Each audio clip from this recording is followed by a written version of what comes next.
What I love to do is introduce the right people to the right people. I assemble the smartest people I can think of or reach out to carry that conversation, and that's exactly what I've done today. Please give my panel a round of applause. Welcome. Okay guys, Jay Martin here, CEO of Cambridge House, and I'm right now joined by Warren Irwin, the founder of Rosseau Asset Management, one of the top performing hedge funds in the resource sector. Warren, it's great to have you on. Well, thanks for having me, Jay. Appreciate it.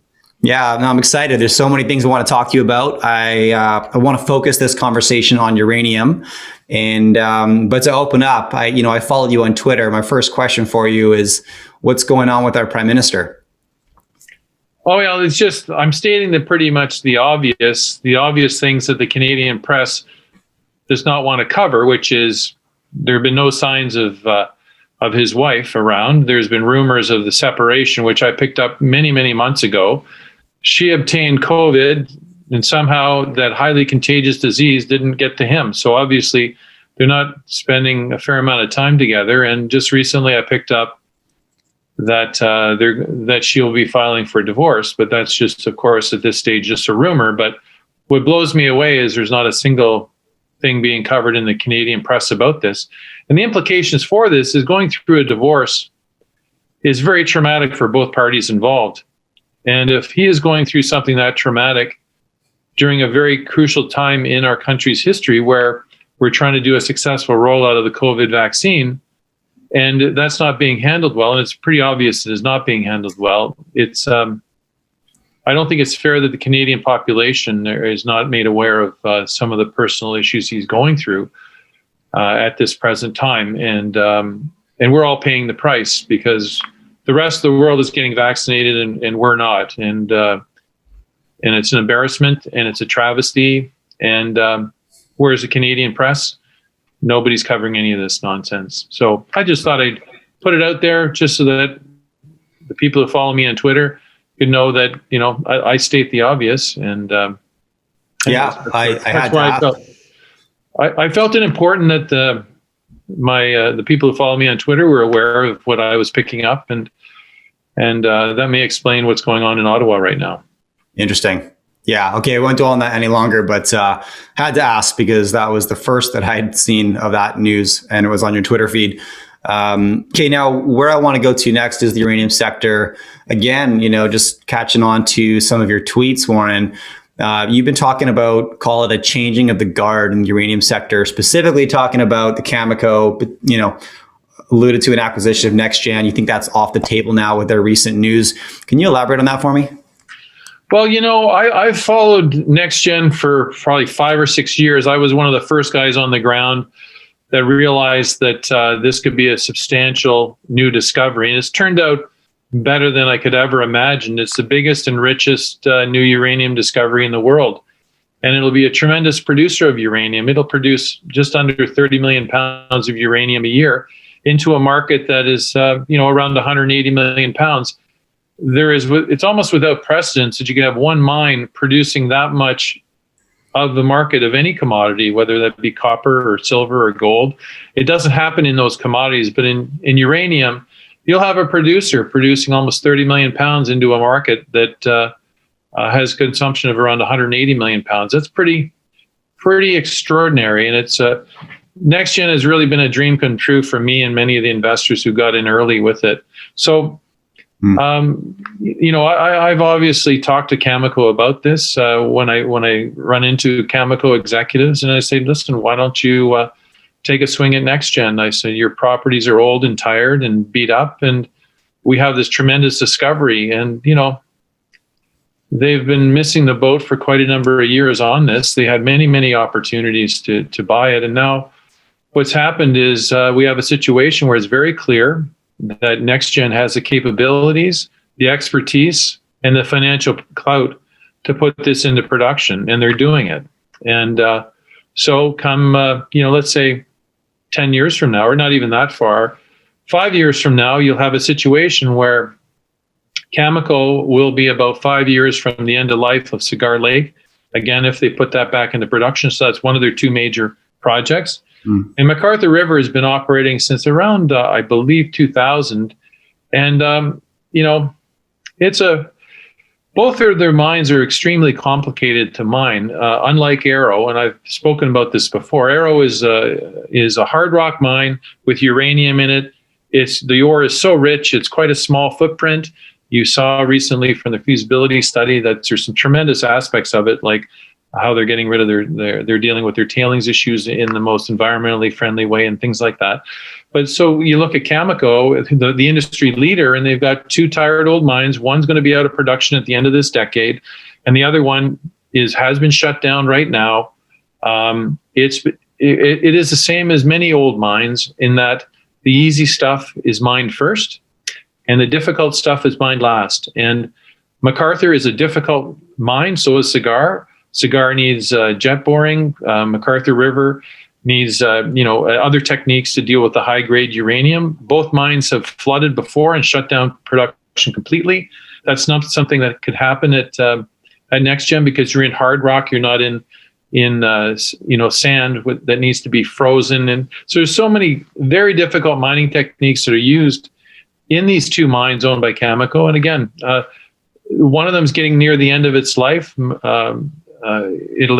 Cigar will be end of the end of this decade. MacArthur is getting old, which means the toughest sectors are left to mine. It just happens with any mine. As it gets older, you take the good stuff out first, and the trickier stuff to get is later. So in the end of this decade, they'll have one mine. It'll be MacArthur River, and it'll be old, and it'll be tough to mine it, and it'll get tougher every year. Mm-hmm. And then you've got this beautiful new gem of Nexgen, which will be, my recollection from the report is around 4 years or so, with some slippage, maybe 5 years from now, will be producing a massive amount of the world's uranium. And there's Cameco will be just slipping every year as their mines get older and older and more tired and more tired. Right. So then if you're running Nexgen at this point, we're seeing a lot of indicators of a budding uranium market. If you look at all the cash Biden's going to throw at renewable energy, factor nuclear into that, it looks to be, could be sustainable. So all that to say, do you think the organic growth model is therefore more attractive than an acquisition at this point? Oh, well, the issue we have here is if you're looking at the supply demand fundamentals like I am, and a lot of people are, and you'll notice on there's a lot of information out there about how good the supply demand fundamentals look for the producers of uranium going forward. There's going to be two big drivers to make money, both in terms of let's say Nexgen. And the reason I'm choosing Nexgen versus any of the other handful of uranium producers is I've been in it for a long time. I know it very well. It's a top quality project. The stock's liquid, good management. It's in the Athabasca Basin, the best mining jurisdiction in the world. There's a lot of really, really good things. So if this uranium market that we're all hoping is going to happen does not happen, they'll be in a great position. Great things will happen. They'll move into production. They'll make money at current levels, and everything will be fine.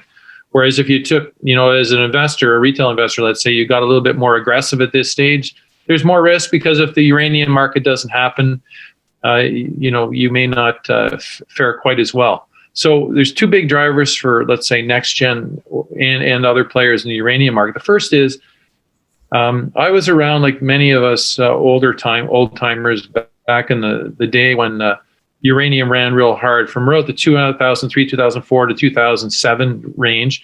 It went from around the $10 level to around $140. Massive move.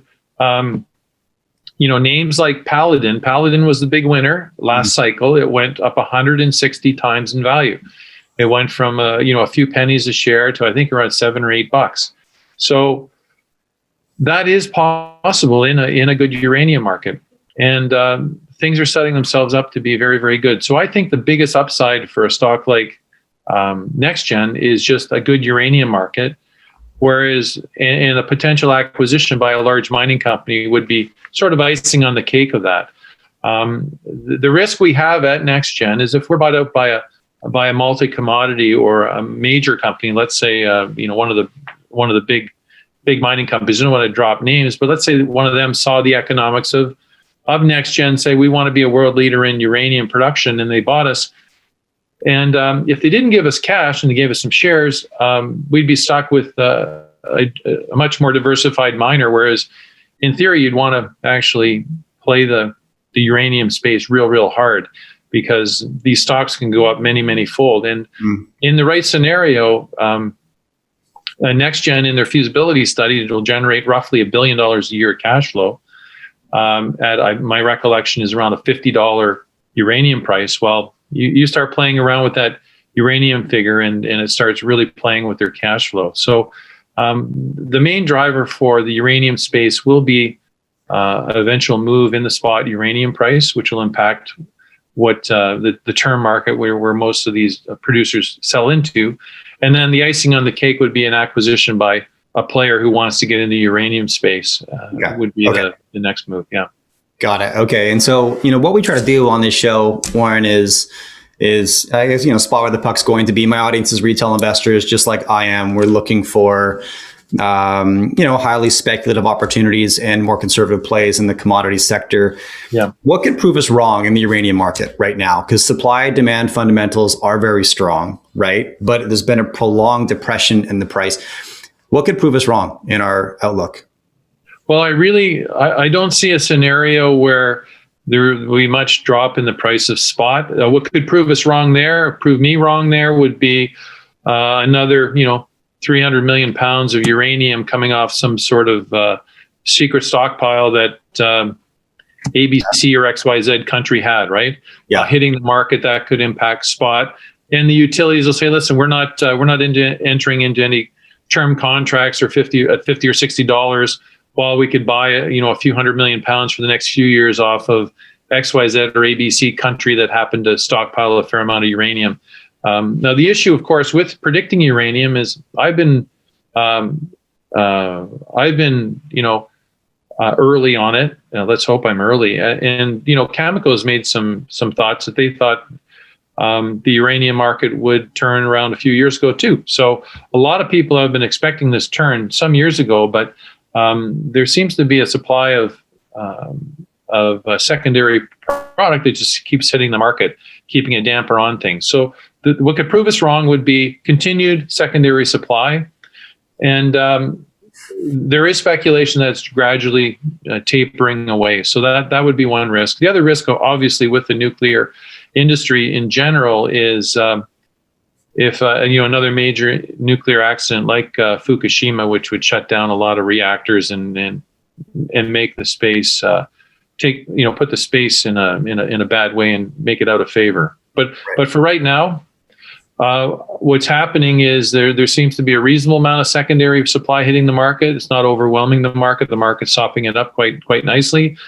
The production scenario is absolutely crazy because, Cameco is the number 2 producer in the world behind Kazatomprom, and their 2 major mines, which are pretty much all their production, are shut down. Like, I name a commodity in the world where the second largest producer is not producing any of the commodity, and it's pretty outrageous. And then the fact that you're producing around the consumption's around 180 million pounds a year, and production's, let's say, it's a moving target, but let's say 120. So, and that gap is made up by secondary supply. So, right. That the market is very, very interesting that way, and that's why it can be at times quite difficult to predict. But one thing I've learned from the mining business, if you go decades without adequate investment in new mines, eventually that'll come around and bite you. And I believe we're narrowing in on the area where we're going to get bitten. And when you combine that with a steady growth of consumption for uranium, because China has been building out nuclear power plants for years. There's about 440 nuclear plants in existence, and China's building it. And right now in the world, there's about 50 under construction. Lots more planned. So, and what's interesting, I mentioned to people too, is the added benefit there is when you start a new nuclear power plant, it'll require 2 or 3, depending on the reactor. 2-3 years supply just to stock it up initially to get started, like to fill the gas tank sort of thing. Okay. And these new nuclear reactors that are being built, they are larger than the current established base of uranium of reactors. So the 440, I did some work some years ago there, and it took a look at their average size versus the average size of the ones being built. And the new ones are being built. They'll use more. And plus, when you start a new one, you need to gas it up. So you've got that going on. And then you've got, the U.S. has figured out that you can't power a new electric economy with fairy dust. Yeah. And, wind and solar is fantasy because we don't have the battery power we don't have the batteries to store the energy. And then, we all know what it's like, especially living here in Canada, what it's like to be under clouds for 2 weeks where you're just not getting any solar and the wind's not moving. So what do? You need 2 weeks supply of energy saved. And what happens if it goes 3 weeks? Well, the amount of battery power you need to store energy for a large city is incredible. So there is a place for nuclear reactors. And I'm really excited about the next generation nuclear reactors, not unlike Bill Gates. I've seen what's going on with the new Gen 4 reactors. Yeah. My favorite, these small modular reactors are amazing. The key driver for them is when you modularize something, which is not the case today, you standardize the products and you start standardizing parts and engineering. And the main cost of nuclear power is the capital cost. It's not the uranium itself. It's told many times, like when you look at a natural gas fired plant, natural gas represents the majority of the production costs, whereas in nuclear, I'm told it's sort of like sub 5% of the cost of your nuclear power comes from the cost of uranium. It's mostly the capital costs and the cost of the infrastructure that is the real cost of that. Got it. Okay, yeah. And I was wondering about barriers in that regard. There aren't really any from a technological standpoint, right? It's very efficient energy. Energy output per square foot is favorable, zero carbon emissions, et cetera. But there's a lot of debate at a policy level, right? And a lot of stigma still. Yeah. And there's an interesting debate even among like renewable energy advocates about whether or not they should be pro-nuclear. Right. And so talk to me about that a little bit, because that's the other part of the problem, right? Is how do we get public in favor? How do you change policy in favor, et cetera? Yeah, well, the first thing is, from my undergraduate degree is in mathematics. Just work out the math. We cannot power the earth with fantasy. We can't power it with wind and solar. It's just not doable. Germany tried it. It's not doable. Look what's going on in Texas. If Texas had a couple more nukes, they would have never had any of the problems. If I just ask a Texan right now, how is it like to sit there at below zero temperatures, freezing to death? Like, sure. It's, we're getting to the point where the rubber's hitting the road. We can't talk about fairy dust anymore. We all know we can't count on wind and solar, and we don't have the battery power. We don't have the battery capacity to store it. So we need solid baseline and baseload power. And we've dammed up all our rivers, another great non-CO2 generating source of electricity. So unless we're ready to rely on coal or natural gas, which are both, fossil fuels, emission CO2, nuclear is our only option. The great thing about it is, despite, idiots like Greenpeace being against nuclear power for the past half century and setting back nuclear power research for half a century, there have been people that have been sticking it through. And some of the new designs are pretty exciting. And to me as a consumer, I hate seeing these big wind farms destroying the landscape and killing birds. And they have a short life and you have to throw them in these big landfills once they're all done. It's just terrible. So the new molten salt reactors, for instance, they're small, generate a lot of power. The fuel is already in liquid form, so it can't melt down. There's fail safe, so if the grid, if the power going towards the reactor to sustain the reaction is cut, the process stops. So that's, I think, what we'll need to generate more acceptance among the population. Right. And the sad part of it is guys like Greenpeace have been protesting nuclear since the 70s. So a lot of this research has been delayed. Can you imagine where we would be today had we been pro-nuclear for the last 50 years? We wouldn't even be having this conversation. And for the last 50 years, thanks to the environmental groups, we've been burning coal, which has been harming the health and killing people around the world. So talk to me about that, because you touched on this. We chatted yesterday, and you talking about the conflict at Greenpeace with the coal industry and why they're so opposed to nuclear. Yeah, Greenpeace, in my opinion, is a massive travesty, what they've done to the environment globally here. They were anti-nukes and very proud of it. They're proud of it till today, that they're anti-nuclear. And so after 3 Mile Island, they jumped all over and they stopped the biggest nuclear renaissance in the world, which was happening back in the 1970s, the massive nuclear build-out. Well, when they stopped that, following a reasonably minor accident at 3 Mile Island, they shouted to the heavens and demonized the nuclear power. And, you know, there's people who don't buy that, which, like right now, the Chinese are on the biggest build-out. They're sharp. They know they could do the math. They know the nuclear power is the safest power out there, despite, you know, the well-publicized accidents that have happened. Yeah, there have been a number of, you know, even, you know, dams that have breached and killed tons of villages, tons of people in villages downstream. So nuclear power has been the safest form of baseload and massive amounts of energy. And we've been cranking out in the US a significant amount of their power, I believe is on the 25% level for the past half century, accident-free, safe, non-CO2 generating power. So what Greenpeace has done by allowing coal-fired power to exist in the US and North America and elsewhere for the past half century, that cost to the environment has been massive. And now we're playing massive catch up here to get nuclear back on track with some of these new technologies. And it's really a travesty. And when you look at who was financing these environmental groups back in the 70s, you do a little bit of digging and you'll find it was the coal industry. They knew what was happening. They were being displaced by nuclear power. People wouldn't be buying thermal coal to put in these nuclear power plants. But I think the world has figured that all out now. Took a half a century, but let's get these small modular reactors that are fail-safe out in use, get them going, and get people comfortable with them.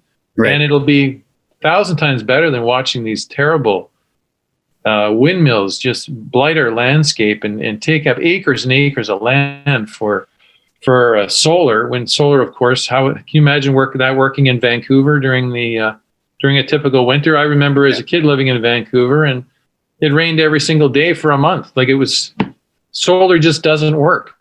Yeah. I think that's why we're so dependent on hydropower out west. Okay, now, so we touched on that. So I'm with you. You know, the only environmental argument that I hear is the spent rod storage. Yeah. So talk to me about that, Warren. Well, they blow everything out of proportion. There's 3 ideas I want to share with you about this. One is, let's talk about the magnitude of it. The numbers I've seen is, you know, all the nuclear waste in the entire world, despite what, you know, all these environmental people are freaking out about, will cover basically a football field about, you know, 10 feet high. That's it. The entire world's spent nuclear fuel. I can assure you, for the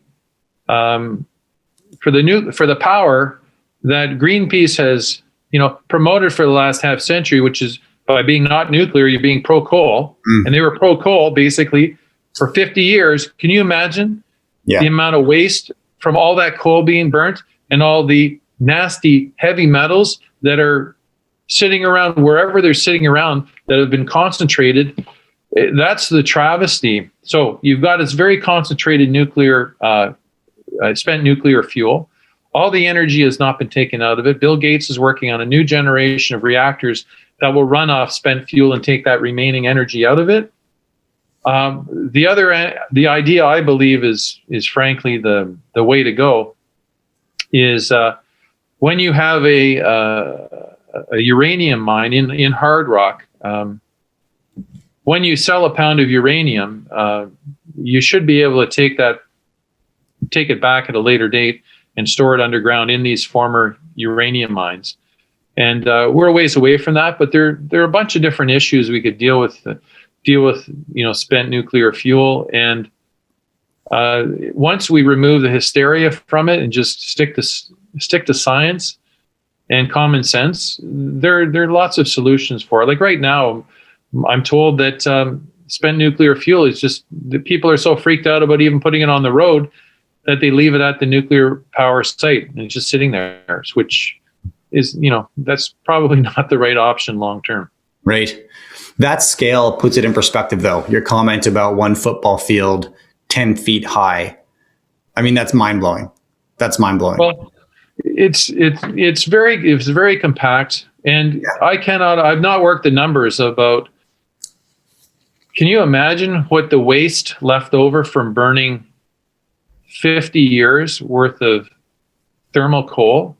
Yeah. And the cadmium. Yeah. And all the other nasty heavy metals that are left. And what's happened to all those nasties? And where are they right now? Are they in a landfill, or are they in their water system? Where are they? All the above. Yeah. Nobody's freaking out about that. Or how about the stuff a lot of it was pumped into our air and it was breathed into our lungs. That's why coal-fired power plants have been shut out of as many places who have figured that out. Like I know Ontario shut down their last coal-fired plant years and years ago, and they're all nuclear. They're not all nuclear. Substantial part of the Ontario power grid is nuclear. Yeah. Okay. So I want to get back to, let's say we're right. There is a budding uranium market. You've been through a few cycles in the commodity sector in general, including uranium market. So Warren, talk to us about how you're going to position yourself, long-term speculative plays. How are you going to make money off the uranium market? I'm going to start initially. I'm going to stick with the more conservative names like a Nexgen. Okay. They'll perform very, very well, but at some point they may get overpriced, or they may actually just get bought out. So I won't have a choice as to how to play it. But generally with these markets, as they, first of all, it's like uranium has bottomed around the $18 level. It's coming up to around the $28 to $30 level. It's gone as high as the low 30s and a step back here to 28. Once we're on a strong course, what will happen is there will be the guys like myself will transition out of the blue chippers and into some of the more aggressive names. And depending how far down the risk profile we go, as in down the quality spectrum, but increases our risk, that'll be sort of the next wave following the original move of the big names like the Rennaissance and the Nexgens and the Camecos, and they're all running.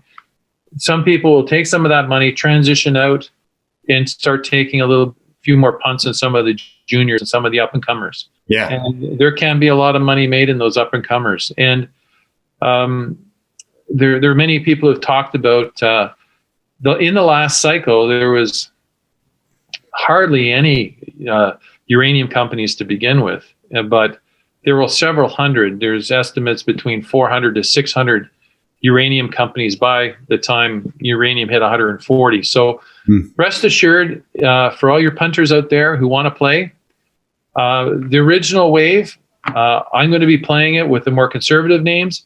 As the wave gets underway, I'll be getting into some of the more new issues of the more aggressive names. But at the end of the day, one has to remember that 90% of these new uranium companies that will be coming to market, maybe 95% of them, in the next uranium downturn or in an ugly uranium market, they'll be dropping to virtually zero in value. So it's purely speculation at its best. It's hot potato. It's you want to play it for as much of the run as you can, but when it starts to turn and the game is over, you don't want to own these stocks. This is not Warren Buffett, Charlie Munger investing. This is not value investing. This is cyclical investing. We're playing a cycle here. And right now, we got a serious supply problem with uranium, and demand is building every year. So the fundamentals look good. We're going to get a good uranium market, hopefully sooner rather than later. And there will be lots of fun had in that. But just remember, especially with these lower tier names, they're not investments as much as they are speculative instruments. And please don't own them when the cycle ends, because this is not okay. I'm with you now. And now, last question: any tips for my audience, Warren? How do you identify? Because that rising tide lifts all ships scenario. It's a lot of fun. Yeah. You can make a lot of money. You still want to stick to the top 5% if you can, right? So, but cutting out that bottom 95% or that bottom 80%, that's the most important. So, what are the red flags that our audience should look for to determine which are absolutely a waste of time? Yeah, well. Yeah, it's there's so many red flags. I don't know where to start. All right, well, let's think about it. generally what you don't want to be doing going into a cycle like this cycle will be up and down within probably, it'll be like a 3-year, 4-year play, right? Yeah. So if you're investing in early stage, we've got a jungle and we think there's uranium there, you will not find and prove up that uranium by the time the cycle is over. So getting too early stage, it could be good for speculation, but at the end of the day, it's not going to be pleasant. You also have to watch, as in any commodity, a lot of the retread projects that didn't work last cycle and they're not going to work this cycle. Or looking at interesting issues like whether it be metallurgy or going into countries which you don't have a hope of ever permitting it. There's a project right now in Spain. They're having a tough go of it with permitting. There's still a lot of issues around uranium, and a lot of countries don't want uranium mining. For instance, there's uranium in Brazil, but you can't go in there and start a uranium mine in Brazil on your own. It just doesn't happen. So uranium's a tricky one. So if I was looking at how I would play uranium, I would stick with countries that are already producing uranium. Like in Africa, I'd look at Niger. A lot of their mines are a little higher cost, but they should do well in a very good uranium market.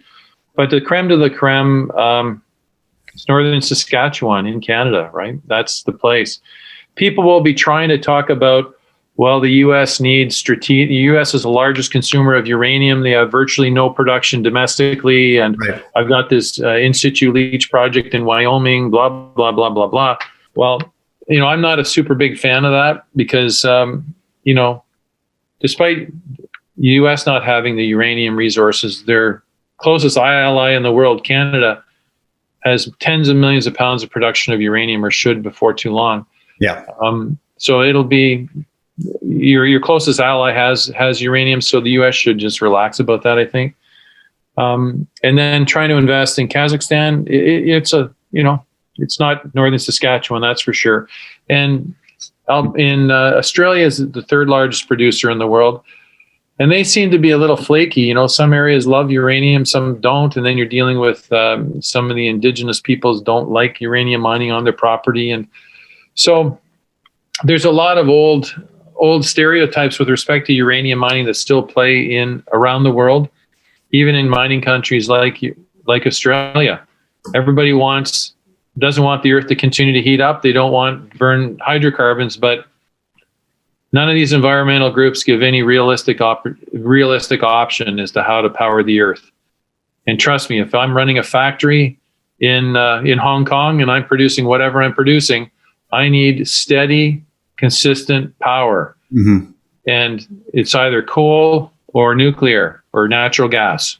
Right. And if we're going non-CO2, it leaves one power production. And of course, there's always hydropower. That's an amazing form of power.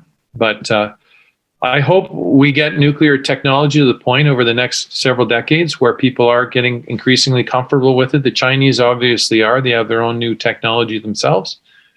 And in a panacea, can you imagine in 30 years' time when we go up to Revelstoke and that the dam up at Revelstoke, you're saying, well, this is no longer economic.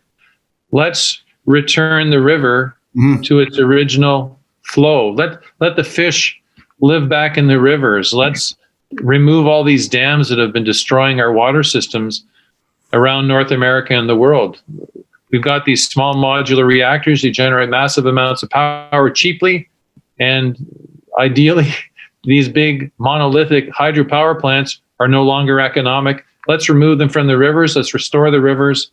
Yeah. And get the fish back. That's the panacea, I think. But 100%. I completely agree with you. Okay, awesome. Warren, look, it's been great having you on and catching up and getting your perspectives and opinions in front of my audience. So I really appreciate your time. Well, thanks for having me, Jay. Really enjoyed it. Thank you. Okay, we'll do it again sometime.